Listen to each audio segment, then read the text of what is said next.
میرا بندہ نوافل کے ذریعے سے میرا تقرب حاصل کرتا جاتا ہے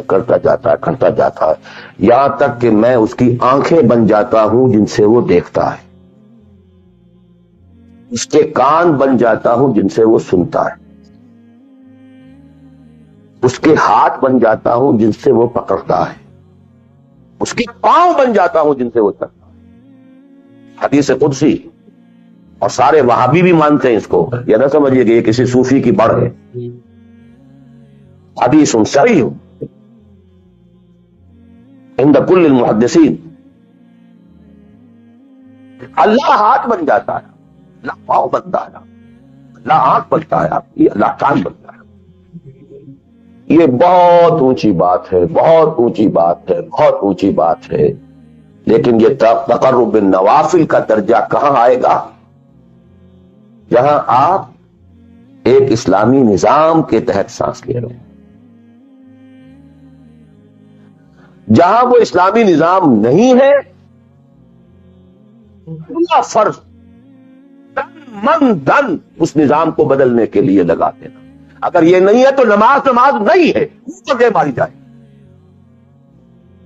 میں جو کچھ کہہ رہا ہوں علی وجہ البصیرت کہہ رہا ہوں، میری پوری زندگی کے مطالعے کا نچوڑ ہے۔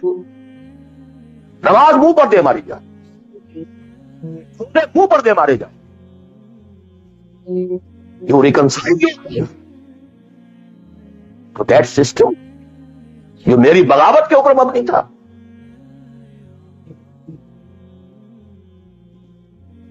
پہلا فرض یہ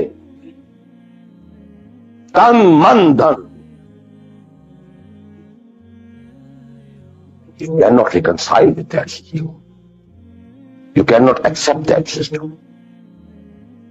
اس میں اپنے آپ کو اکوموڈیٹ کرنا، اس میں اچھے کیریئر تلاش کرنا، اس میں اچھی جائیداد بنانا، اس میں پیسہ جمع کرنا، اس میں اچھی سے اچھی بچوں کو ایجوکیشن تاکہ بہتر سے بہتر زندگی وہ بھی گزار سکیں، سب کا سب حرام، مطلقاً حرام۔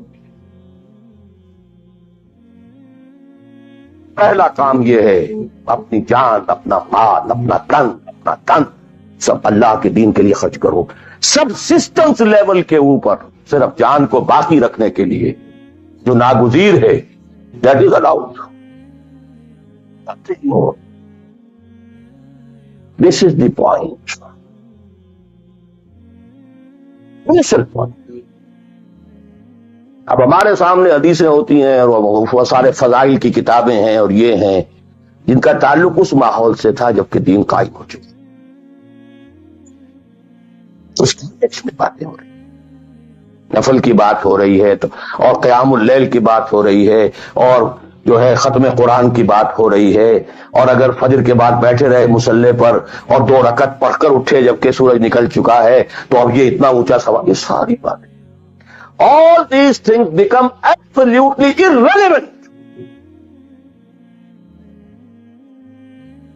The deciding factor is دین غالب ہے، ٹھیک ہے، چلو نوافل کی طرف، قرات کی طرف چلو، جتنا آگے سے آگے یتقرب الی العبد بالنوافل، ورنہ تقرب بالفرائض پہلے فرض کرنے ہو، اور فرضوں میں پہلا فرض جہاد ہے۔ Now please note this word. جہاد اصل میں اس جد و جہد کا جامع عنوان ہے، your struggle against that system.